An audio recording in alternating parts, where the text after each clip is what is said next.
James Gunn shared his thought process behind casting David Corenswet as Clark Kent and Rachel Brosnahan as Lois Lane in his Superman film. Welcome to Stats In.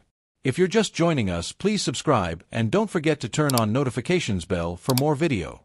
Since James Gunn's Superman will be hitting the big screens sooner than it seems, the filmmaker and actors are already appearing in interviews to talk about it all and give fans an insight into what they will be witnessing soon through Gunn's version of the DCU.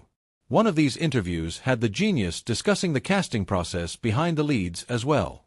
Amidst all of this, quite a lot of speculation is also surrounding how Gunn's version would be different than Zack Snyder's. And it seems like Gunn may as well have already surpassed Snyder in one major aspect. This is through the simple-minded concept he used to nail Corenswet and Rachel Brosnahan's casting, as opposed to what Snyder did in his saga. James Gunn's version of Superman will soon be launched on the big screens, and the buzz surrounding it couldn't be louder than ever. While many are still unsure if his revamped version of the DCU that would feature David Corenswet as the new Clark Kent would be worth it, many others already have their hopes high with Gunn about it all. That said, in the end, what actually mattered to Gunn regarding their casting was that not only did they fit their character descriptions, but also complemented each other as their respective characters. As Gunn said, as shared by the @Raiders Lost Pod on X, Gunn shared just what brought him to cast both Brosnahan and Corenswet in the respective roles of Lois Lane and Clark Kent in his upcoming movie. Initially, he jokingly admitted, these two auditioned, and they were the best. At the same time, he also explained how he saw perfect chemistry between the two, saying, I think, since they also auditioned together, and when I was casting Lois and Clark, I wasn't just casting Lois and Clark. I was casting Clois. I was casting what their relationship was together and the energy they have between them. He emphasized how he needed to be sure that Rachel Brosnahan as Lois and David Corenswet as Clark could actually fit perfectly together. I needed to believe that this was a guy that a woman this intelligent would actually fall in love with. And I also needed to believe that this was a woman that was going to challenge somebody who was a super powerful alien from another planet. It really was their energy, their back-and-forth nature. So that they have this ping-pong relationship that we need to have and the S**Zool chemistry that they have. Needless to say, this simple-minded logic is as perfectly understandable as can be, and it seems to be working out just fine as well, considering how a majority of the reviews regarding the chemistry between the two have been nothing short of sweet. But this factor also points out how Zack Snyder seems to have missed this element in his storytelling process. That said, in the end, what actually mattered to Gunn regarding their casting was that not only did they fit their character descriptions, but also complemented each other as their respective characters. As Gunn said, of course, since Clark and Lois are basically the main protagonists of the saga, it's very important to fans and viewers that they are rightly cast, and the chemistry between them is actually felt. This is why, after acknowledging Gunn's response on why he chose only Corenswet and Brosnahan for the respective roles, fans are expressing their satisfaction and approval. Taking to X, here's how they're letting out that they're happy with the mastermind's take on casting the two main leads in love in his forthcoming DCU piece. For one, while the films from the Snyderverse had more grounded and mature characters, with Henry Cavill fitting just perfectly as the Man of Steel, what they seem to have brutally failed at was casting Lois Lane. Even though Amy Adams is, indeed, one of the finest actresses in all of Hollywood, she just didn't seem to fit as Lois, especially alongside Cavill's Clark.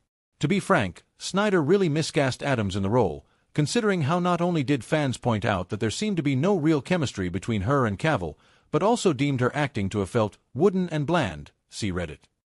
Acknowledging this, Gunn's comment feels so basic and logical, and thus, earns him the upper hand in the casting and chemistry field. These fan reactions are, obviously, more than enough to emphasize that James Gunn just may as well have given one of the best answers of his life while sharing how he felt David Corenswet and Rachel Brosnahan would fit immaculately together. What remains to be seen, now, is how much of this chemistry is visible on the big screens on the release of the film. Zack Snyder adapted Frank Miller's historically inaccurate comic book tale of the Battle of Thermopylae to give fans a great David versus Goliath war story in 300. Welcome to Stats In. If you're just joining us, please subscribe and don't forget to turn on notifications bell for more video. Gerard Butler's Leonidas led an army of 300 soldiers to face off against the 300,000 soldiers of the Persian god King Xerxes in the film. It appears that Warner Brothers has invited Snyder back to explore more of the 300 universe. Zack Snyder is excited to dive into the 300 prequel series, sharing that he had fun during the preliminary discussions with WB. Towards the end of May, Variety reported that a 300 TV series was in early development at Warner Bros. Television. The report suggested that Zack Snyder would be brought back for a prequel project, but suggested that no writer or platform was attached to the project. In August, Snyder confirmed the reports to THR, sharing that he was excited about the project. The Man of Steel director provided his latest update on the film, sharing that he is ready to dive into the film very soon. Snyder co-wrote the screenplay for a 300 sequel in 2014, which did not impress the audience as much as the original. Fans are ready for the next Game of Thrones-like television tale from Snyder. Zack Snyder talked about a potential 300 TV series plot with podcast host Joe Rogan. Appearing on the Joe Rogan Experience earlier this year, Snyder shared the possibility of adding more gay stuff if he were to do more in the 300 universe. He shared that he only made what Frank Miller had written in his comics in the movies. When asked if the current regime at WB is trying to mend fences, Snyder shared that he hadn't thought about it. Earlier, Snyder parted ways with WB on a bad note after creative differences during his film, Justice League. Snyder shared that they were both into this fun streaming concept surrounding 300. He also added that he liked the current team of WB execs. Snyder told THR, "We were excited, and they seemed excited to work on what we would all consider classic IP at this point. It's a fun streaming concept that I think everybody is into, but I don't think it's some kind of, I like those guys over there. It's all cool." Fans have a very recent update from Snyder regarding this prequel series. During the premiere of his Netflix anime series Twilight of the Gods, Snyder shared that his 300 TV series is very similar to this anime series, but in a weird way. Speaking to Comic Book, Snyder shared that he was getting ready to dive in and get to work. He shared that the discussions in the preliminary meeting for the series were fun. He shared with Comic Book, "We're just getting ready to dive in and get to work on it.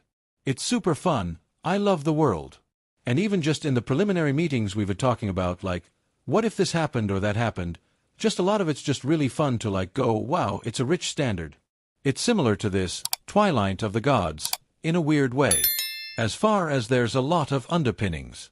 Fans expect 300 TV series to follow the likes of Emilia Clarke's Game of Thrones and Hiroyuki Sanada's Shogun.